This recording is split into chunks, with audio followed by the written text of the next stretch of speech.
section, we want to talk about the various categories of vendor risks. Now, risks comes in so many different forms. We have operational risks, we have business continuity risks, reputational risks, compliance risks, geopolitical risks, transactional risks, information security risks, financial risks, and also strategic risks. Now, when we say operational risk, what do we mean? Now, operational risk can be internal or external. Internal operational risk refers to the vendor's own ineffective or failed processes, people, control, or system.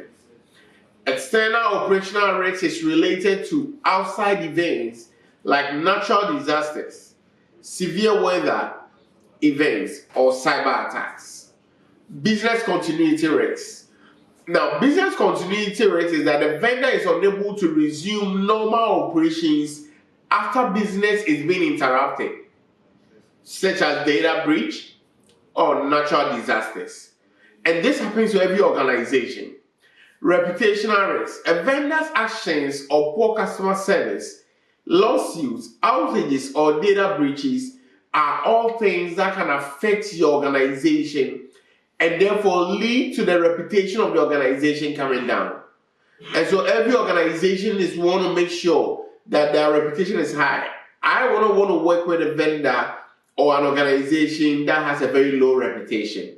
Same with you. And so reputational risk is something that every organization has to be careful about. Geopolitical risks.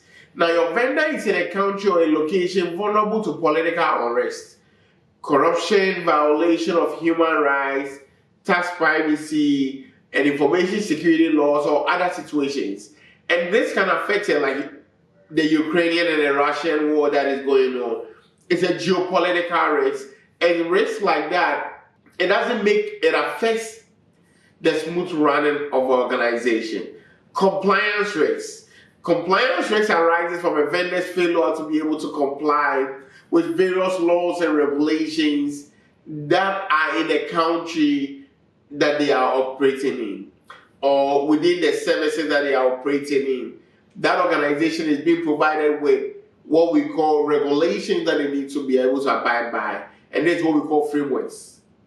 And so we have the NIST framework, we have GDPR, we have PCI DSS, HIPAA, and so on and so forth. Then we have information security risks. Now, what is information security risks? Now, it can be cyber or physical security related risks. Now, when you have a cyber attack, and data breaches are the most common events that stem from missing or ineffective cyber controls. Then we have financial risks, which relates to every financial stability of the vendor and the ability to fulfill their contractual obligation. Strategic risks. The vendor decision and actions don't align with the organization's strategic objectives. And so there's a certain risk that involve that we need to be able to ascertain. Then we have transactional risks. Vendors that processes transactions on behalf and fail to process them correctly, affecting the customers. All these are risks that comes about or kind of the categories of risks that vendor deals with.